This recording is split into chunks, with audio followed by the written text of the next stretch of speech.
Hello दोस्तों, कैसे हैं आप सब लोग। दोस्तों, चौथे टेस्ट का तीसरे दिन का हाल लेकर हम आ चुके हैं। कल के हाइलाइट्स में हमने जाना कि इंडिया 356 पर ऑल आउट हो गई थी यार, और फिर इंग्लैंड के बल्लेबाजों ने धावा बोल दिया और अच्छी खासी पार्टनरशिप बना ली थी। अब हम जानेंगे कि तीसरे दिन के मैच में क्या क्या हुआ है। लेकिन दोस्तों, इससे पहले क्या लगता है आपको, इंग्लैंड को आज इंडिया बढ़त बनाने से रोक पाएगी या इंग्लैंड के बल्लेबाज अपने बेसबॉल अंदाज में लीड लेकर सीरीज की जीत पर मोहर ठोक देंगे? जानेंगे आगे। और अब आपके लिए भी एक सवाल है कि क्या विराट कोहली को फिर से टेस्ट में वापस आ जाना चाहिए या नहीं। कमेंट में अपना जवाब लिखें। अब देरी न करते हुए चलते हैं मैच में। तो दोस्तों, मैच शुरू होता है और पहला ओवर डालने आते हैं ठाकुर। उनका पूरा ओवर रूट खेलते हैं और सिर्फ 2 रन बना पाते हैं। फिर 49वां ओवर फेंकने आते हैं मियां भाई। अपनी धारदार और कसी हुई गेंदबाजी से वह पोप को कोई रन नहीं देते हैं और ओवर को मेडन डालकर पार करते हैं। दोस्तों, आपको क्या लगता है, कौन पहला विकेट लेगा तीसरे दिन, या इंग्लैंड अपनी पकड़ जमाएगा? राय बताएं कमेंट में। शार्दुल और मियां मैजिक के बाद अब बारी थी यॉर्कर किंग बुमराह की। बुमराह ने भी अपना स्पेल डाला और इस ओवर में भी कोई रन नहीं दिया। 51 ओवर की समाप्ति पर इंग्लैंड का स्कोर था 240 रन पर 2 विकेट। ओली पाप और जो रूट दोनों इंग्लैंड को अच्छी शुरुआत दिलाते हैं तीसरे दिन। फिर इसी तरह चलता है बुमराह, सिराज, बुमराह। लेकिन इंग्लैंड आज अपना बेसबॉल अंदाज में खेल रहा था। विकेट तो दूर, उनका खेल देखकर तो लग रहा था कि आज जो आएगा शतक मारकर ही जाएगा। 60 ओवर खत्म होते होते इंग्लैंड का स्कोर 275 रन पर 5 विकेट हो जाता है। उसके बाद 61 ओवर लेकर आते हैं इस मैच में डेब्यू कर रहे हैं कंबोज भाई। शुरू में कुटाई के बाद अब कंबोज ने भी अपनी गेंदबाजी में बदलाव किया और अच्छी बॉलिंग की। उनके ओवर में सिर्फ 5 रन आए। विकेट की रन लगाकर शुभमन गिल अब की बार गेंद जडेजा को थमाते हैं। जडेजा ने शानदार गेंदबाजी करते हुए 62वें ओवर में सिर्फ 1 रन दिया, लेकिन इससे इंग्लैंड पर कोई खास फर्क नहीं पड़ रहा था। वह तो मानो आज आउट होने के लिए आए ही नहीं थे। रूट ने तो अपनी क्लास दिखानी शुरू कर दी और उनके साथ ओली पोप ने भी अच्छे से निभाया। 64वां ओवर डालने आए जडेजा और उनकी पहली ही गेंद पर रूट ने सिंगल लेकर स्ट्राइक पोप को दिया। अब पोप, जो कि 49 पर बल्लेबाजी कर रहे थे, दूसरी गेंद पर सिंगल लेकर अपना अर्धशतक पूरा कर दिया और इंडिया के गेंदबाजों की गले पर नमक छिड़क दिया। फिर दोनों बल्लेबाज फिर से साझेदारी बनाने में जुट जाते हैं। 68 ओवर की समाप्ति पर इंग्लैंड का स्कोर 305 रन पर 2 विकेट और पोप के अर्धशतक के बाद रूट भी 45 रन पर आ जाते हैं। फिर 69वां ओवर लेकर आते हैं वॉशिंगटन सुंदर। पहली गेंद पर सिंगल लेकर पॉप स्ट्राइक रूट को देते हैं और दूसरी गेंद पर रूट एक शानदार चौका मारते हैं। इस मौके के साथ रूट 49 पर चले जाते हैं और उनको अपना अर्धशतक पूरा करने के लिए सिर्फ 1 रन चाहिए होता है। तभी सुंदर की तीसरी गेंद पर रूट तेजी से गेंद को बल्ले से कट करके सिंगल ले लेते हैं। इस सिंगल के साथ रूट अपना अर्धशतक भी पूरा करते हैं। अब यहाँ से देखकर तो लगता है कि इंडिया सीरीज से हाथ धो बैठी है, लेकिन रुकिए, वह कहते हैं ना कि क्रिकेट में जब तक आखिरी गेंद ना डाली जाए तब तक कोई जीत या हार का फैसला नहीं होता है। क्या इंडिया आगे कमबैक करेगा या इंग्लैंड उनको ऐसे ही तोड़ता रहेगा? ये जानने से पहले दोस्तों, चौथे टेस्ट में आपको ऋषभ पंत की बैटिंग देखकर कैसा लगा? अगर आपको भी उनका खेल देखकर अच्छा लगा तो वीडियो को लाइक करें और अपने दोस्तों से साझा करें। हम आपके लिए ऐसी वीडियो और लाते रहेंगे। चलिए अब आगे बढ़ते हैं। दोस्तों, इसके बाद क्या होना था, रूट और पॉप दोनों इंडिया पर जमकर टूट पड़ते हैं। लंच खत्म होने से पहले इंग्लैंड का स्कोर 332 पर 2 विकेट होता है। यहाँ आपके लिए एक सवाल है कि क्या शुभमन गिल दूसरी पारी में अच्छा खेल दिखाएंगे? कमेंट में बताइए।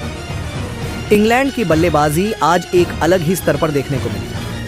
शुरुआत से लेकर दिन के आखिर तक रनों की बौछार होती रही और भारतीय गेंदबाजों को पसीने छुड़ाने वाले शॉट्स मैदान पर लगातार देखने को मिले। ओली पोप और जो रूट के बीच शानदार साझेदारी चल रही थी। जैसे ही मैच 66वें ओवर में पहुंचा, पोप ने एक खूबसूरत स्ट्रेट ड्राइव लगाया कंबोज की गेंद पर। गेंद सीधी गेंदबाज के सिर के ऊपर से बाउंड्री के बाहर गई। ये वो पल था जब इंग्लैंड का स्कोर 297 पर 2 विकेट हो चुका था और बल्लेबाजों का आत्मविश्वास सिर चढ़कर बोल रहा था।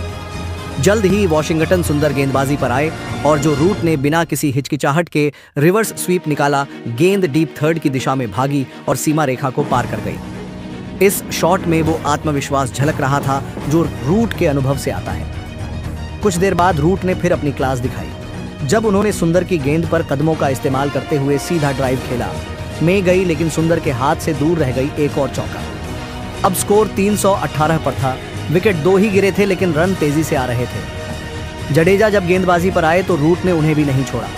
बाहर जाती गेंद पर एक शानदार कट मारा गेंद स्लिप के पास से निकलती हुई बाउंड्री पार कर गई। फिर 75वें ओवर में जडेजा की एक शॉर्ट गेंद को रूट ने पूरी ताकत से मिड विकेट की दिशा में मारा। एक और चौका जुड़ गया उनके खाते में। अब तक ये साफ हो गया था कि रूट अपने शतक की तरफ तेजी से बढ़ रहे हैं। लेकिन अगला ओवर भारत के लिए खुशखबरी लेकर आया। वॉशिंगटन सुंदर, जो अब तक कुछ ओवर ही फेंक पाए थे, उन्होंने ओली पोप को चतुराई से आउट कर दिया। गेंद बाहरी किनारे पर लगी और राहुल ने एक नीची कैच पकड़ ली। पोप की 71 रनों की पारी का अंत हुआ, जो भारत के लिए राहत की सांस जैसा था। इसके बाद जडेजा फिर गेंदबाजी करने आए और रूट ने फिर मिड विकेट की दिशा में एक हार्ड स्वीप मारा। गेंद सीमा रेखा पार गई। लेकिन फिर 80वां ओवर एक बड़ा मोड़ लेकर आया। सुंदर की गेंद पर हैरी ब्रुक क्रीज से बाहर निकले, लेकिन गेंद ने दिशा बदली और ब्रुक हवा में झूलते रह गए। विकेटकीपर जुरेल ने पीछे से बिजली की तेजी से गिल्लियां गिरा दी, स्टंपिंग आउट। सुंदर ने कुछ ही ओवरों में भारत को 2 बड़े विकेट दिला दिए। अब इंग्लैंड का स्कोर 349 पर 4 विकेट हो चुका था और मैदान पर अब रूट और स्टोक्स थे।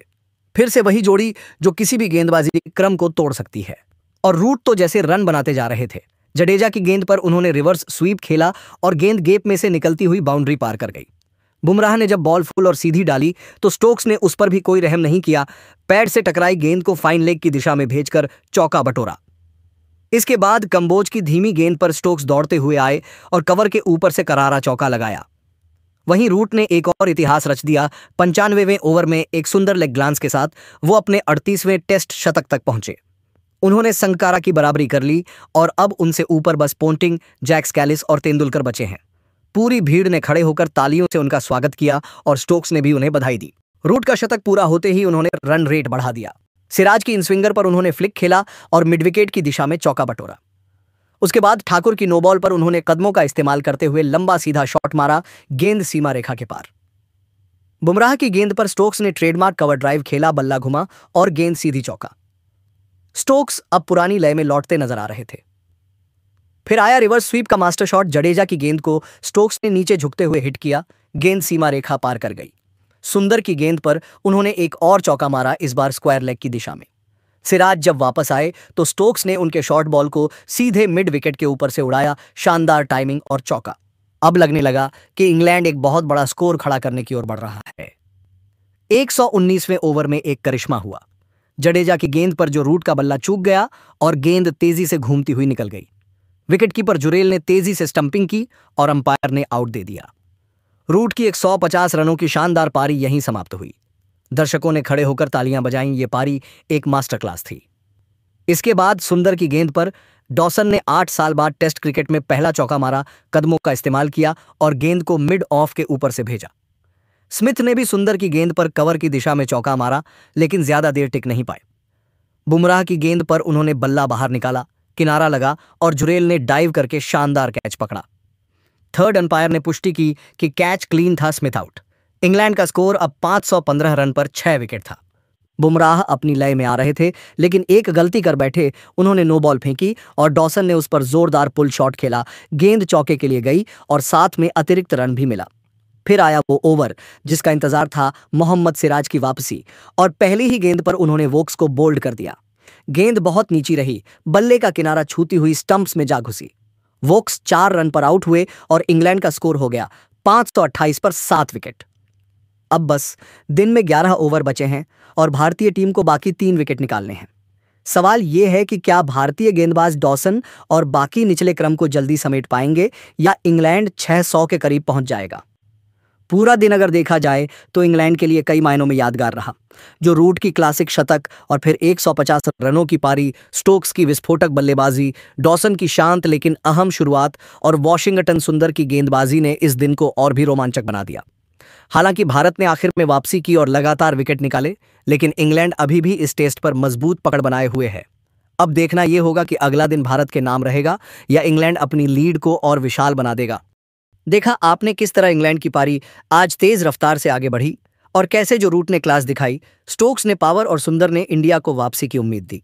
अब जब 7 विकेट गिर चुके हैं तो सवाल यही है, क्या भारत आखिरी 3 विकेट जल्दी निकाल पाएगा या इंग्लैंड 600 के पार पहुंच जाएगा? और आपको क्या लगता है, क्या वॉशिंगटन सुंदर को लगातार गेंदबाजी करनी चाहिए थी शुरू से? क्या बुमराह को देर से फॉर्म में लौटना भारत के लिए मैच चुकाने वाला फैक्टर बन सकता है? और सबसे बड़ा सवाल जो रूट की ये एक 150 रनों की पारी क्या उनके करियर की सबसे मैच्योर और दबाव वाली पारियों में से एक थी? आपका क्या मानना है? नीचे कमेंट करके जरूर बताइए। हम हर कमेंट पढ़ते हैं और कई बार टॉप कमेंट को अगले वीडियो में दिखाते भी हैं। और हाँ, अगर आप ऐसे ही डिटेल में मैच के हर रोमांचक मोड को जानना चाहते हैं, वो भी मजेदार अंदाज में, तो इस चैनल को अभी सब्सक्राइब कर लीजिए। बेल आइकन दबा दीजिए ताकि अगली इनिंग्स या टेस्ट डे की अपडेट सबसे पहले आपको मिले। वीडियो अच्छा लगा हो तो लाइक जरूर करें, अपने क्रिकेट ग्रुप में शेयर करें और अपने दोस्तों से भी कहें। और जाते जाते एक लास्ट सवाल, आज के दिन में आपको सबसे ज्यादा मजा किस मोमेंट में आया? रूट का शतक, सुंदर की 2 विकेट या स्टोक्स के छक्कों जैसी चौके वाली पारी? बताइए कमेंट में और मिलते हैं अगली वीडियो में एक नए क्रिकेट मोड के साथ।